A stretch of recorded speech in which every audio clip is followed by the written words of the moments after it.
നമസ്കാരം. ഓ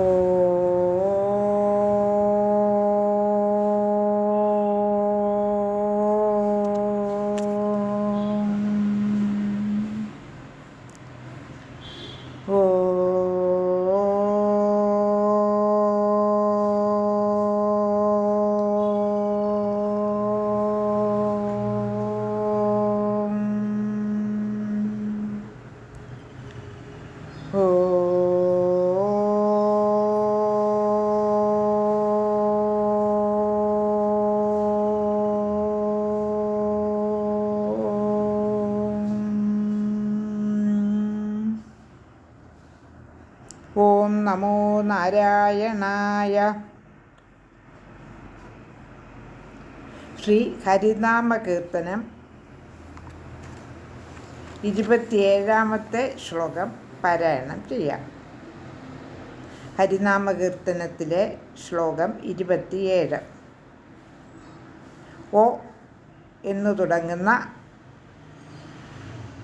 ഓ എന്ന അക്ഷരത്തിൽ തുടങ്ങുന്ന ശ്ലോകം.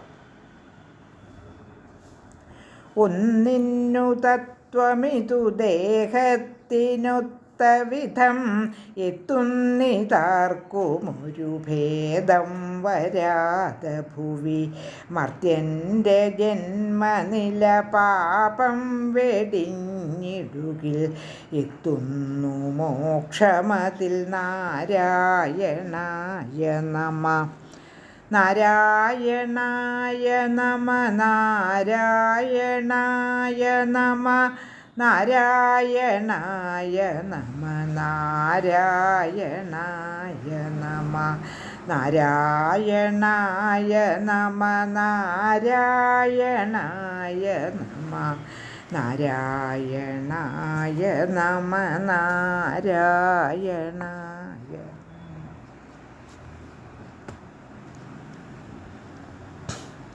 ഒന്നിന്നു തത്വമിതു ദേഹത്തിനൊത്ത വിധം എത്തുന്നിതാർക്കുമൊരു ഭേദം വരാതെ ഭുവി.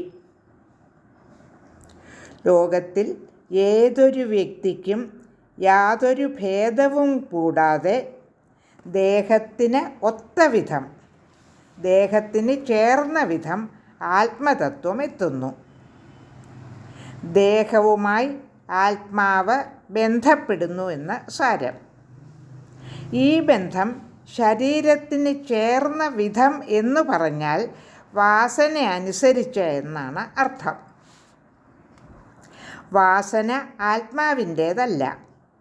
ആത്മാവ് എപ്പോഴും നിർലേപനും നിസ്സംഗനുമൊക്കെയാണല്ലോ. പിന്നെ വാസന ആർക്കാണുള്ളത്? വാസന ദേഹത്തിൻ്റേതാണ്. ദേഹം അചേതനമായ പ്രകൃതിയല്ലേ. അതിന് വാസനയുണ്ടോ എന്ന് നമുക്ക് സംശയിക്കാം, ന്യായമായും. ദേഹം തന്നെ ഇല്ല, പിന്നെ എങ്ങനെയാണ് ദേഹത്തിൽ അചേതനത്വം ആരോപിക്കാൻ കഴിയുക? അപ്പോൾ വാസനയുമില്ലെന്ന് സമ്മതിക്കണം. സത്യം പറയുകയാണെങ്കിൽ ദേഹവുമില്ല, വാസനയുമില്ല. ഇതെല്ലാം ഭ്രമം മാത്രമാണ്.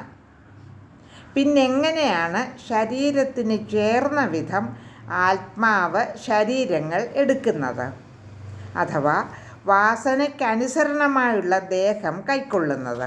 അത് നമുക്കൊന്ന് നോക്കാം.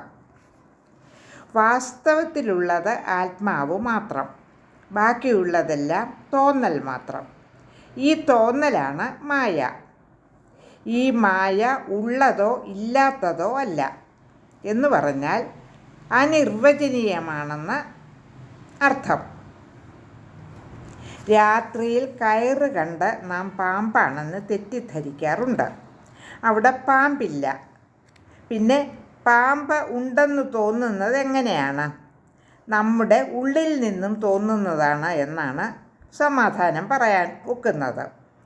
ആ പാമ്പിൻ്റെ സൃഷ്ടി ഭ്രമമൂലകമാണല്ലോ. കയറിൽ പാമ്പിനെ ആരോപിക്കുന്ന നമ്മൾ ആത്മാവിൽ ദേഹവും ദേഹാദികളെ സംബന്ധിക്കുന്ന അഭിമാനവും ആരോപിക്കുന്നു.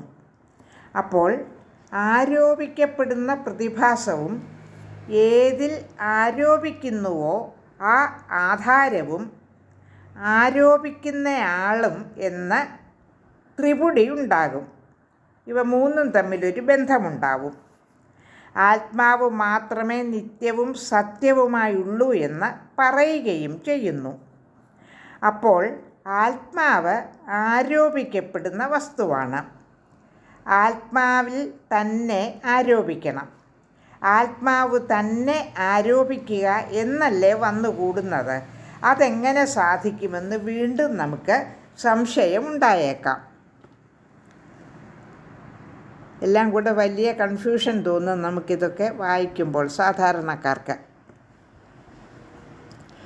ആത്മാവ് ഒന്നു മാത്രമേ ഉള്ളൂ. പഞ്ചകോശങ്ങളിലൂടെയും 3 ശരീരങ്ങളിലൂടെയും പ്രകാശിക്കുന്നത് ആത്മാവാണ്. ഇങ്ങനെയൊക്കെ പറയുന്നത് വ്യവഹാര ദശയിലാണെന്നുള്ള കാര്യം ഒരിക്കലും മറക്കരുത്. ആത്മാവ് തന്നെയാണ് പഞ്ചകോശങ്ങൾ. ആത്മാവ് തന്നെ ശരീരങ്ങൾ. ആനന്ദമയ കോശവും സൂക്ഷ്മ ശരീരവും വിജ്ഞാനമയ കോശവും അന്നമയ കോശവും സ്ഥൂല ശരീരവും ഒക്കെയായി പ്രകാശിക്കുന്നത് ആത്മാവ് തന്നെയാണ്. വാസന മായ തന്നെ എന്ന് പറഞ്ഞല്ലോ. സ്വയം പ്രകാശകമായ ആത്മാവ് സമാധി ദശയിൽ യോഗികളുടെ അനുഭവമായി തീരുന്നു. സാംസാരികന്മാർക്ക് അതേ ആത്മാവ് തന്നെ പ്രപഞ്ചമായി പ്രത്യക്ഷപ്പെടുന്നു. ഈ പ്രപഞ്ച ദർശനം തന്നെ ആണ് വാസന. അത് സ്ഥൂലഭാവത്തിൻ്റെ സ്വഭാവവും ആണ്. സൂര്യനാണല്ലോ ഭൂമിയും മറ്റ് സൗരയൂഥത്തിലെ ഗോളങ്ങളും. സൂര്യൻ തേജസ് മാത്രമാണ്. ആ തേജസ് തന്നെ അത്യുഗ്രമായി പ്രകാശിച്ചപ്പോൾ ഭൂമിയും മറ്റുമായി തീർന്നു.